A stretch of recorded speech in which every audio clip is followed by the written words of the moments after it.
Maybe one day I'll get there. I don't know the answer. I've seen it now, though. Tell me how. Your forge of secrets. How did they do it?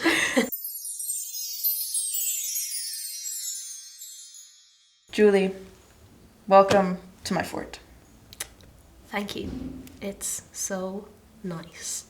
You're here for yourself, but also for NewDad. Yes. And so I'd like you to list the band members so that they too are with us spiritually in this fort. So it's Sean and Fiachra. Thank you. The band came together when you were 16? Is that 16-ish? Yeah. About that. Mad to think. And were you just like friends before? Yeah. So we were like, me and Fiachra were in school in the same year. Anna's not in the band anymore, but we still write loads of songs together and stuff. But yeah, we were in the same music class, and so started there, and then Sean joined like a year or two later. He was in the year above, and yeah. And were you called NewDad at the time, or did you have like we had another name? What was the name? It's crap. Go on. Blank. Yeah. That's not bad. It's fine. It's just meh. It's blank. It's blank. Yeah. And I remember thinking it was so fucking genius. Yeah, like the one word, like, yeah. Like blank exclamation mark. Yeah. Oh, damn. No, it didn't have an exclamation mark. Did you ever think, forming that iteration of NewDad, did you ever think that you would get as far as you got today? No, like, none of us are like, I mean, like, I don't have any music theory, like any of that kind of thing. Like when we formed it, it was purely just like for the vibes. Yeah. And then, it was just a like fun thing. We played the odd gig, and then during lockdown, like we moved in together and we started like writing demos, and we were like, you know what, we kind of know what our sound is now. Let's just start putting music out. And then we came out of lockdown and had like sold out UK tour, and we'd never played proper shows. But we never anticipated it being like an actual, it was just kind of like a hobby, you know. So it's kind of mad that it's got to this point. What was the moment where you kind of came together and were like, oh, we might be able to take this like further than the garage, or like further than... Yeah, it was literally a shed, like we rehearsed on the shed. And I guess it was like when we released music and like people actually liked it. Yeah. I was kind of like... Was it sudden? People picking it up? I mean, honestly, kind of like within a year we had like a decent like listenership, and we only had like maybe like 4 or 5 songs out, and then we did the EP, and yeah, it kind of did happen really quickly. But it's also been like, the band has been a very steady kind of growth, which I'm really appreciative of, to be honest, because I think I would really struggle if it had been like fucking catapulted into something really intense. It's been like a nice, healthy growth, because it takes time to learn like how to be in a band and how to put on a good live show and stuff like that. And we had none of those skills, because we didn't go to like a music school or anything like that. Like it was very much kids who kind of played an instrument playing together. The music you guys put out, like, I think fans are it seems like they really listen and interpret and internalize. Like it really seems like they're very passionate about everything. It seems like, from the albums to the live stuff. Yeah. Like, is that, how does it feel to have like a fan base who's so kind of committed to the art that you're putting out? I mean, like, it's honestly like overwhelming. I mean, like, for so long I was offline because of like the growth that NewDad had. I was just like, I hated seeing my face all the time. I hated like seeing comments. I was just like, and even when they were positive, I just found it so overwhelming. But no, I feel like at live shows, then when you meet these people that are like saying all this nice stuff online, it's like, it's so rewarding. And like people coming up and saying how much the songs mean to them, or that it got them through a really hard time, is like, that's my favorite thing to hear. It's like, you know, as a teenager, like, music got me through things, and to be like on the other side where people are like, oh, your music has really helped me, it's like, it's an honor, honestly. Like I can't believe that like a song that was just like written in my bedroom or something, like, it's just like means so much to people. It's mad. It's really mad. Could you talk a little bit more about that decision to go offline? Yeah. I guess like the more NewDad grew and the more people came and found me, I just got really overwhelmed. And then I also was like having conversations about like Instagram posts every day anyway. So it'd be like 2 hours of chat about the next TikTok or the next Instagram post. And I kind of basically got my fill that way. Like I was like, I don't want to now engage with it and see it out in the world. I just like, I kind of feel like that about the music as well. Like I'm like, once something's out, I'm like, I don't want to see her. It's like writing in your diary and then like you don't want to read what's, you put it out for a reason. Yeah. And like when you do read back old diary entries, you're like, oh my god, like, what a miserable bitch. Yes. Oh my god, yes. I'm gonna pivot slightly because I want to talk about Alter. Yeah. First of all, are you proud of the newest album? I am, but I'm also I don't know. I feel so bad when I talk about, like, I'm kind of just like, every time I make something, I'm like, instantly, straight away, I'm like, I'm over it. I'm so fucking over it. Like, I want to make something truly great. And I don't know. I know it's great. Yes. And Sam, who produced it, is like, he is going to be the fucking next big thing. He is so unbelievably talented, so hardworking. But I think it's just like when it's your words, I don't know. And like the process of it was like very different to like how we made Madra. How so? Just because like we were so busy on tour, so then it was like a lot of sessions, a lot of like less like freedom, I guess. Did it feel like less creative offering, more job box ticky? Exactly. Yeah. Which is weird because like it's not the case. Like you're sitting down and you're fucking pouring your heart out into this music. But I guess I don't know. I feel like I just compare myself to other people too much. I'm like, I listen to a record and I'm like, God, like I want to make something like that, and I can never appreciate the thing I have made. You know, and like I'm sure one day I will.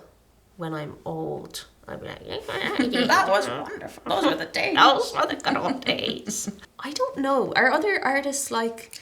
I fucking love that shit. Are they? I didn't mean that to be like, but yeah, I think some... And I'm personally, as a creative person, I'm not like this either. I'm more, if I put something out, I hate it. Yeah. I hate it. Like, I hate a lot of the stuff I do. But I think that's part of the process. I think you have to be comfortable, and a big differentiation between people who do make it and people who don't make it is you being comfortable with putting something out that's not perfect and that's not hitting your mark. I think that's a practice everyone has to do. Yeah, and like at the time, it's like it feels like it's hitting the mark. You know, it's like it's like, okay, look, this is what I've given. This is I've given everything I've got. Does that feeling make you wanna? Is that like itchy feeling of like?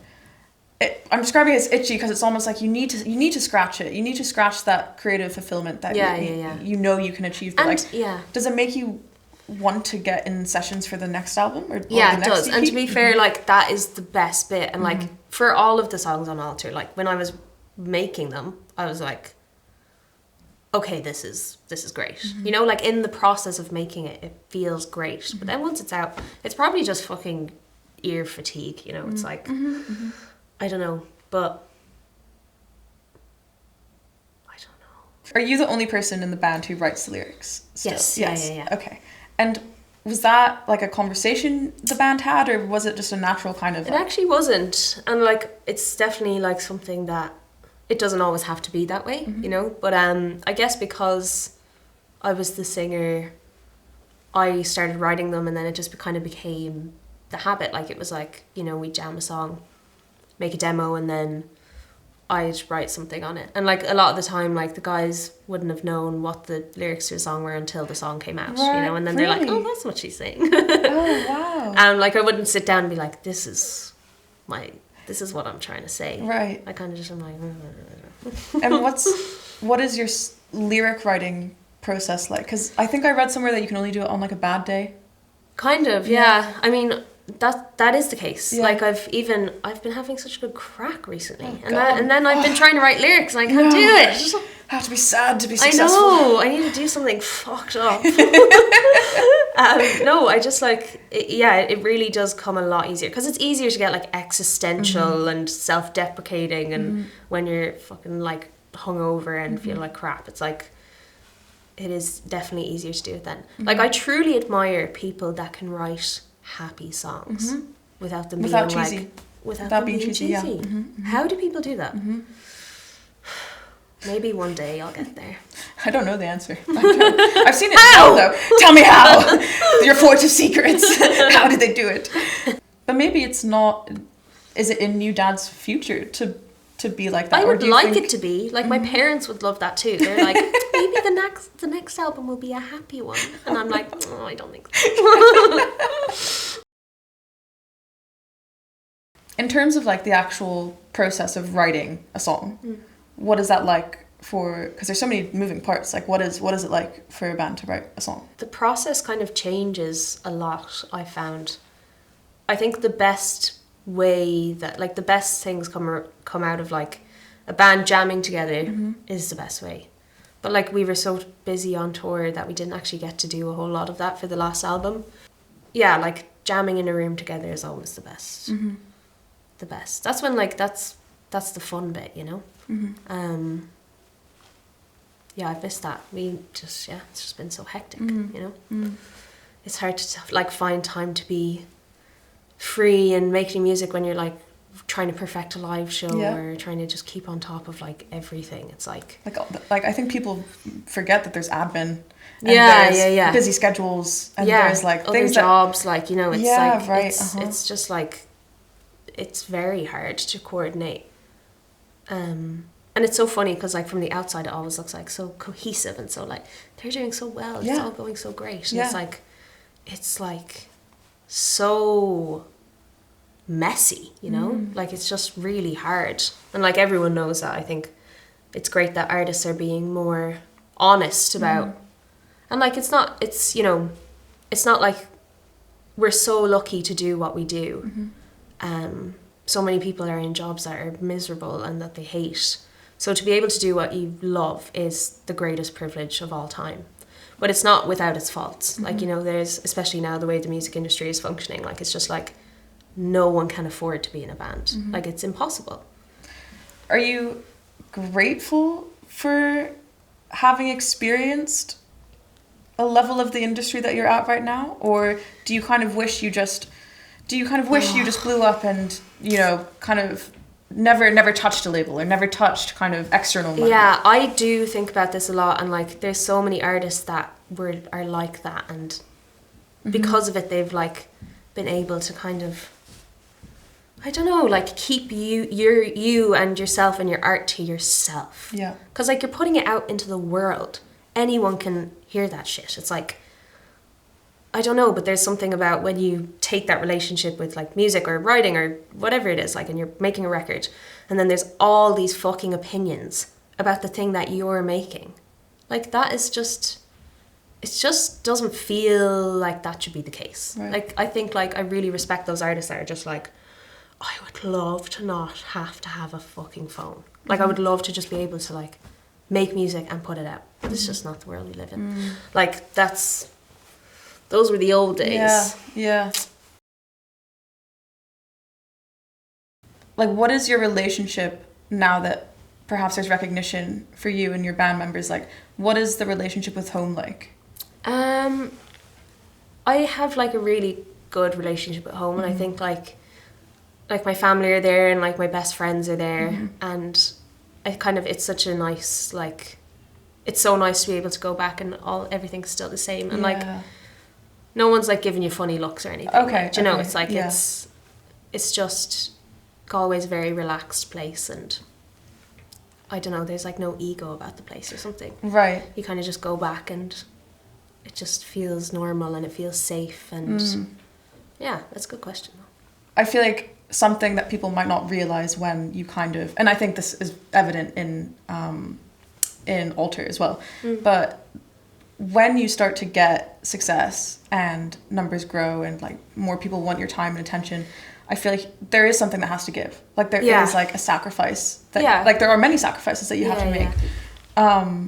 So like, what has that been like? Especially like I feel like almost moving from Ireland to London is a sacrifice in itself, or maybe it's just a logical next step. Like. And it was like at the time it was just the logical next step, and I think slowly but surely I really started to miss home, and I guess then it kind of felt like a bit of a slog, but I